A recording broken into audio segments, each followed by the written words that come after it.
Welcome to the Health and Wellness Show. This is Paul Hambleton. Today we're going to be talking about headaches and migraines. We're also going to talk about how alignment and TMJ disorders might have an effect on these conditions. We're also going to look at stress and sleep and pain and how they might be related. We're going to do this from the perspective of a chiropractic doctor.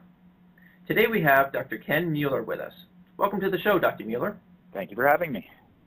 It's a pleasure to have you here. I'm quite interested in getting into our conversation, but before we begin, I was wondering if you could tell me a bit about your area of expertise.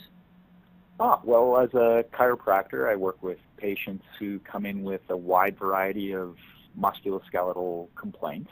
Back and neck pain are probably the thing most people associate with chiropractic, but I also manage upper and lower limb injuries, headaches, sports injuries, some injuries that are related to car accidents or the workplace. Basically, anything that's applying to a joint or muscle of the body could fall under my envelope of services. Okay, well, how did you get started in your field? Well, the story can go back quite a ways. I first saw a chiropractor myself when I was around 16. I was training as a competitive pairs figure skater and just learning to do overhead lifts for the first time. So I got a bit of a strain in one of my ribs and my mid-back, saw a fantastic chiropractor in my neighborhood, and within a few treatments I was, ready to go again. So I thought, I didn't really head straight to chiropractic from there, but it had made a really positive impression on me. So during my years of competing in skating, I had interactions with great physios, registered massage therapists, athletic therapists, and they have all had some impact on the way I approach care today as well. So there was a lot of living and education in between my first encounter with a chiropractor as a patient to the time I first delivered a treatment around 2004. So I think the level of education chiropractors have is much more than the general public is aware. What type of education have you had to have taken to get to the point where you are now? That's a fair point. My skating actually brought me to Montreal, and I was still finding myself academically, and I did a health science degree at CEGEP. I don't know if you know what CEGEP is, but it's in Quebec. It's a bridge between high school and undergraduate degree. So okay. I did a 3-year CEGEP degree focused on health science, and at that point I was training about 20 hours a week in skating, 20 plus, and I was interested at that point actually in trying out to get into physiotherapy. But McGill would only accept me as a full-time student, and I wasn't finished with competing, so took a slightly different branch, and I did a bachelor's degree at Concordia, focusing on exercise science and taking a specialization in athletic therapy. So that was a 4-year degree, so we're up to 7 after high school. Then I came back to Toronto and completed my doctorate of chiropractic, which is another 4 years. So that, from my route, took me 11 years after high school. But then since then, I've also done an intensive course in acupuncture training at McMaster, and we do have mandatory continuing education. So really, it hasn't stopped yet. And it sounds like you're a lifelong student, and you'll continue on that path of learning and continuing to grow. For sure. I continue to take courses on soft tissue care, on stress management, all kinds of things that I think can both improve me as a clinician and help me to have more tools to share with my patients. Well, it certainly indicates and shows your dedication to this profession and helping people. What type of services do you provide in your clinic? Well, it's pretty wide within the clinic, obviously dependent on the condition that presents for care that day. It might be from classic chiropractic adjustments, which a lot of people would think of as cracking a joint. That's one of the services we offer, but a lot of soft tissue therapy from trigger point release to more heavy myofascial stripping. Some of it's more comfortable than others, but it's all appropriate in certain situations. Focused rehabilitation or exercise education, custom orthotics, really one of the most important things I offer all patients is education, so that they are better able to self-manage their conditions. They make a fantastic ally in whatever care that I can offer, and offering them more tools to deal with their own thing, frankly, makes their outcome a lot better, and therefore they make me look really, really good. So it's a partnership, in that you can only do so much. I mean, and you can do a lot, but you're looking for them to work along with you to make your job easier and for them to get, better results and quicker and longer lasting, that type of thing. Definitely. Even if I'm seeing them 2 or 3 times a week in an acute case, they're with themselves the rest of the time. So what they do in between their treatments can be really pivotal in accelerating the recovery. And that's where that education comes in, to educate them in terms of, what is really going to be helpful to their recovery and to their path. Yeah. Better understanding their own condition or situation, and better understanding self-management, most definitely. So what would some of the most common symptoms be of the patients that you see? Well, I would put the sort of condition categories into two broad columns. There are conditions that are acute in onset, so someone had a fall or a trip or was in a car accident, and then there's the other category, which is longer term, creeps up over time, a repetitive strain type thing. Might be workplace injury where you're seated for a long time, or swinging a hammer, or whatever it may be. If you're doing one thing far too often, that can lead to troubles as well. So the symptoms that can come from that range a lot as well, from dull, achy, localized things to, it could be burning pain or even shooting or numbing pain down a leg or an arm. The symptoms really give us the insight to understand what tissues are involved and give a better diagnosis. And once we have an idea of what's going on, that will guide the treatment that comes from it. You mentioned an interesting point there about being seated at a computer. How can posture and being in a prolonged seated position affect people? That's a great question. Prolonged postures of all types can be hard on the body. I liken a prolonged posture to a repetitive act. I mentioned swinging a hammer before. If you hit a few nails on one day, you aren't likely to develop an overuse injury in your hand, your wrist, or your arm. But if you do nothing but hammer from 9 to 5 every day for a long time, your body's not going to be very happy with you. So if you sit still, the strain on the postural muscles is quite similar.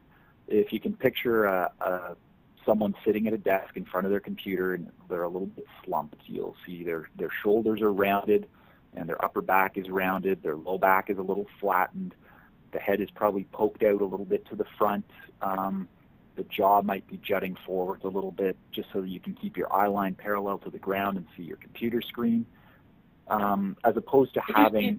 Sorry, right now? Are you seeing me right now? Are you looking at me? We're not on a video chat, but I can imagine. So, as opposed to contracting the muscles to hold you in that position, it's more like you're hanging. So you can imagine a fishing line, for example, and you put a little strain on the end of that line, the pole will bend just a little bit. So all those tissues along the back are you're sort of hanging on them. And there's a phenomenon called visoelastic creep. It's a lot of fancy talk. It basically means the tissues are, after they're tugged for a little while, they creep a little bit longer. And so they have a little bit of give to them. And when they elongate, they become a little more weakened and they become a little more pain sensitive. So if you can imagine those passive holding tissues holding you together for a long time, over time those tissues become stretched out, weakened, and bottom line, you aren't designed to sit. You're probably designed to run around, play, roll, throw a spear, I don't know, a wide variety of things, not sit still in front of the computer. So it can be really deleterious to musculoskeletal health, to actually psychological health as well. It can be rough. So this seems like it might be tying into, when you're talking about the head being poked forward and the shoulders and all, it seems like that might be tying into headaches. What are the different types of headaches that a person might experience? There are actually a wide variety of headache types, but the most common that people will talk about and that you'll read about in newspapers are migraines and tension-type headaches. I'm going to add one extra category to that, which is called cervicogenic. Cervico is referring to the cervical spine or the neck joints, and genic, like genesis, the beginning of something. So it's a pain that's derived from a problem in the neck itself.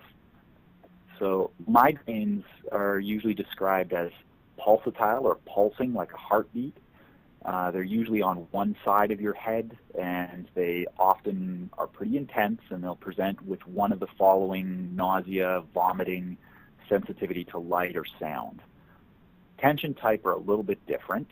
They're usually described, instead of pulsatile, it's more like a compression, like you got a tight elastic band around your forehead. They're not usually quite as intense, and often you can continue on with your day with them there. They're not pleasant. It may be harder to concentrate, but they don't get a lot worse as a result of exertion. Cervicogenic are a little bit different once again, and you can usually find by poking and prodding the joints and the muscles of the neck, you can often recreate some of these referred pain points. Now, a referred pain is something that expresses itself in a different location from where it originates. So if I poke in the upper part of your neck at the base of your skull, you might feel a pain go right over top of your ear into the back of your eye, something like that.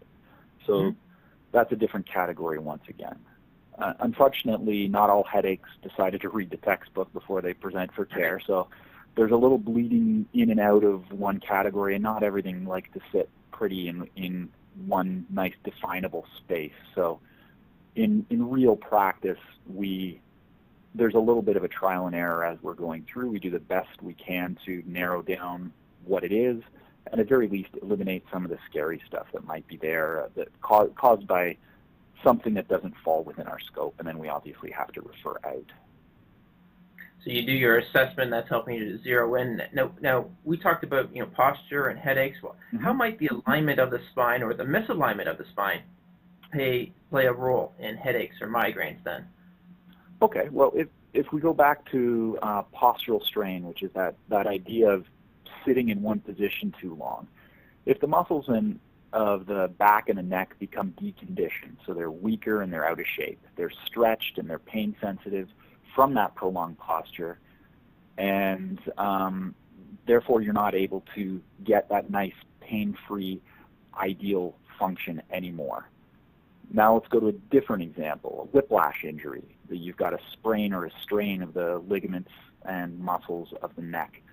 So once again, we're going to get pain and we're going to get dysfunction, and we're going to get stiffness as a result. Third example could be falling asleep on the couch. So you were sitting nicely up in the couch, you slumped down, and your neck is a little bit cricked, and you've got a pull on some muscles and a strain on some of the holding tissues. Maybe you're out for 6-8 hours stuck in that position, and you're going to wake up pretty uncomfortable. So all of these examples can cause extra tension in the joints of the back and neck, and many of those tissues can refer directly to the head. If I poke in a muscle between your neck and your shoulder, for example, called the upper trapezius, if that's what we call an active trigger point, I can dig my thumb in there a little bit and you will feel that pain go right into your head. So obviously if we can find a direct relationship between tension and pain in the joints and muscles of the back and neck and the headache that's presenting, then slam dunk, we have a treatment that's going to be helpful. Migraines are a little bit different because they're triggered by something different. They're triggered by changes in brain chemistry that often originate in the brainstem. And they can be triggered by all kinds of things, from loud sounds to chemicals like red wine, or often hormonal changes can trigger a migraine too. So we have to be careful when approaching the right type of headache with the right type of treatment that we're also covering the other causes that might be involved. Wow, it's pretty complicated then, and again, that's up to your expertise to help uncover what the root causes are and then apply the appropriate treatment. And I guess the symptoms, there's different symptoms that might be related. How might headaches be connected to various symptoms? Well, your healthcare provider should talk to you about the patterns of your headaches and what you find your causes are. Might be at a certain time of day that your headache always presents. Maybe you've been sitting in front of a computer screen all day and you're getting eye strain-based headaches. Maybe you wake up first thing in the morning and you've clenched your jaw all night and you have pain in around your TMJ, which is the jaw joint, and that might refer up into your head. You have to start tracking patterns and symptoms that will often give us a lot of insight into what's causing. Like if we can find the cause, then once again, we can create an appropriate treatment plan. We're not working blind anymore. You just mentioned the TMJ, the temporomandibular joint. What's the relationship between the TMJ and the head and the shoulder and the neck? Well, obviously they're closely related in location, so their geography is close by, and because of that, there are some indirect and slightly more direct muscular connections between the two. If we talk, I'm back to postural strain again. If we think of that slumping posture that you associated yourself with not too long ago, and you've got that jaw slightly jutted out, then some of your chewing muscles are going to be put on tension in a way that they ought not to be. And once again, neck and upper back muscles and joints are going to be under strain in that position. If you are under stress and you are what's called a bruxer or a grinder when you're sleeping, that can create a lot of tension, which can go to headache, which can relate back to shoulder pain. It's once again, it's a repeating pattern that if we can find the cause and track the symptom patterns, then we can create the right line of attack to start dealing with it and moving forward. So going down this path a little bit more about stress and sleep. So how are stress and sleep and pain, how are they related or potentially related? Okay. Stress is a common discussion with a lot of my patients. I think of it like a volume knob attached to pain. So when stress increases, the knob goes up. When stress decreases, the knob goes down. If you think of it like an amplifier more than a primary source, it's probably more appropriate. We have seen in recent advertisements and education campaigns for the public that depression hurts. So depression actually has been linked as a primary cause for musculoskeletal pain as well. So we have to consider that, but we don't want to oversimplify as well. When someone comes in and we know that they're suffering from some depression and stress, we can't just immediately assume there's nothing musculoskeletal involved as well. Now, sleep acts a lot like stress in that amplifying effect. So lack of sleep, we're not able to deal with the pain as well, and the actual perceived amount of pain is amplified, so it seems much higher than it may otherwise seem. So if you can imagine that someone who's seriously hurt and is not able to work for a while, they're in pain, they're under stress, maybe financial stress, maybe stress from an employer to return to work, maybe stress from a family member, because they're trying to cope with this all at home as well, and this person's not able to contribute in the same way to the family as they could before. And all of this is probably going to refer to sleep difficulties. I call it the hamster in the wheel. As soon as you start to try to go to sleep, the hamster starts spinning. No way you're getting to sleep then. So sleep stress is leading to compromised sleep. Both loss of sleep and increased stress are amplifying your pain, and you were in pain to begin with, so it can be really a vicious cycle that's hard to attack. So learning to manage stress can have a huge impact on your ability to manage the pain and improve the quality of sleep. Everything's all interconnected here. So with your treatment approach then, yes. Could you describe something about how you would approach the symptoms that we've just talked about? Okay. The first thing I can do in any case is I first have to screen out potential causes of pain that are outside of my scope. Like, I don't like to fearmonger, but you can have a headache because you have a brain tumor. It's not a very common thing, and I've frankly never seen it in my practice, but we have to do a little bit of cursory poking around and probing and questioning to make sure that it seems like an uncomplicated kind of a case. So that always comes first.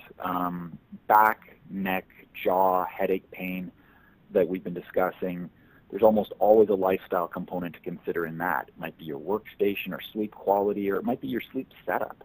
Maybe the room is really light at night. You have someone's outdoor light flashing in through your window all night and you're not sleeping well. Maybe you need a sleep mask. Maybe you need to change the quality or type of exercise that you're doing. Education from that point of view is always pivotal. No matter what I'm seeing a patient for, like I said earlier, they spend a lot more time on their own than they spend with me. So if they can start helping the care, I liken it to the difference between a sinking canoe. If your canoe is going down, you can bail it out or you can start plugging it. And manual treatment alone without education is just bailing out the canoe. You can actually create a dependency on the treatment instead of helping someone to move forward. In terms of manual care, spinal adjustments to minimize tension and normalize movement is usually a part of the plan, not always, but quite often. Soft tissue therapy is usually a component of care. It can range from light trigger point release to heavier muscle stripping techniques. If we're talking about a jaw, that could even be an internal release inside the mouth. You put on a glove and put some trigger point right in there. It's not the most comfortable thing in the world, but when necessary, can offer fantastic relief. I sometimes use acupuncture. That can be really helpful. Some people sleep right through the acupuncture treatment. I put a gentle electrical stim through the acupuncture needles. It's a rhythmic stimulation that's almost with a similar rate to a heartbeat, and when someone's laying down on their stomach, they're often out within the first few seconds of the stim, and they come out feeling really refreshed and calm. Exercise is often a part of the rehabilitation plan as well. Headache patients, for example, will often benefit from neck strengthening exercises, and a lot of that can be done in the comfort of their own home. They don't need supervision for all of this stuff. So not only does it help them improve, but it saves them a lot of money if my patients are taking an active role in their own care. And well, you tied into a bigger picture here now, which is an active role in their own care and long term. So what you just talked about, which is for an acute problem often, which is what people come in to see you for, headaches or migraines or those types of issues or TMJ disorders. How can your treatment then also lead to overall wellness? Yeah, that does tie in quite well. The combination of education and acute or supportive management. So when I say supportive management, some people, as much as they've done everything right themselves, they still have some aches and pains that come up periodically anyway. It's just the way they're put together or the demands of their lifestyle. So some people do need some supportive care going on. They might see a chiropractor on a 4 to 6 week cycle, and those treatments are usually pretty uncomplicated, pretty simple, and they get a lot of relief, and we check in to see if they have any new problems coming up and help them to proactively handle those things as they come. So I've never really seen treatment without education as an appropriate, complete quality of care. Education with the treatment will show people how to improve on their health, and they'll be modifying, sometimes only very slightly, their lifestyles to better suit the needs of their bodies, whether it be exercise, more or different, sleep counseling, meditation. Those things that the patients can do for themselves are always going to be invaluable in improving their overall wellness and quality of life. Manual skills support that, but they shouldn't be alone. If it's the right adjustment, even though it may be minor, like you said, the right education and the right minor adjustment even could have a huge impact positively on their overall wellness. Most definitely. Now, if somebody had, an interest in learning more about headaches, from your perspective, what would be a few tips that you could pass on to them? Well, there's a lot of information available on the internet, some better than others. It's hard to pick when you don't have the baseline education what's a good resource and what's not such a good resource, but things like the Mayo Clinic, There's an international headache academy out there that you can find out the categorizations of headaches better from. If you're focusing more on the specific, someone's asking me a question of what they can do to manage or understand more about their own headaches, the first thing I would say is always know your triggers. If your trigger is food-related or stress-related, you can start to learn to recognize that and catch it before it's serious. Another piece of advice, definitely understand what works for you. Sometimes you can't know until you've tried. Chiropractic might be a great source of relief and help for you. It might not be a perfect fit for you and your headaches, but you're not sure until you've given it a shot. Massage therapy might help. A lot of people will use over-the-counter medication. I won't recommend or mention a specific brand name, but I think we all know what they are, and there's nothing wrong with that. But if you're using an over-the-counter pain reliever every day, this can actually lead to its own problem. You can look up rebound headaches online. If you basically develop a dependency upon that pain reliever, and then if you don't have it, you're almost in a withdrawal situation. So too much over-the-counter pain reliever can actually lead to headaches in and of itself. So, I mean, the most important thing is knowing what works for you and avoiding triggers, and more education is good education. So if someone were looking to visit a chiropractor and they decided that would be worth certainly giving it a try, Sure. to see if that's going to work for them, what are some things that they should look for or know about? Sure. There are all kinds of different styles of chiropractic. There are chiropractors who specifically focus on nothing but upper cervical joints, so that's the joints right at the top of your neck. There's chiropractors who focus on babies and pregnant mothers. There are chiropractors who focus on sports injuries. Any one of these may be able to help you with your headaches, but my recommendation is to look for some referrals from a friend or family member so you understand what type of care you can expect. Like I said before, education should be an important component, and there are some situations where you may not have much interaction with your care provider. I don't like going to see a family doctor who would write nothing but a prescription and not educate me a little bit on why the prescription is there.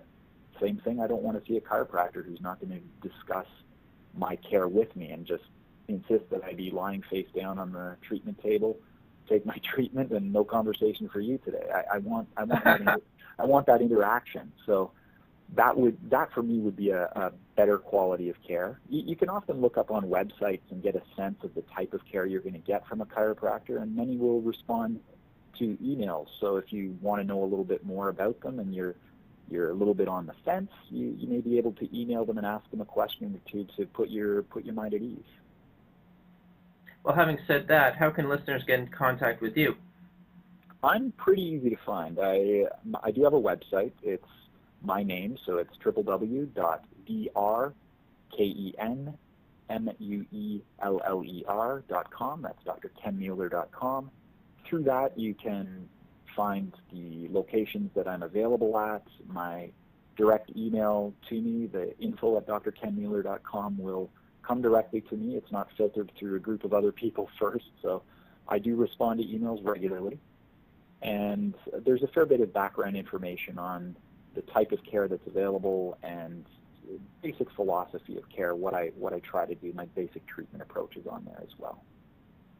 Well, that's terrific. Thank you very much for being on the show, Dr. Mueller. We really appreciate your expertise, the time you spent with us today, the insights that you gave us, the tips, the whole aspect of the show was fantastic. We really appreciate it. Well, it's been a pleasure being here. I hope I have a chance to work with you again sometime. That'd be terrific. Thank you very much. Thank you.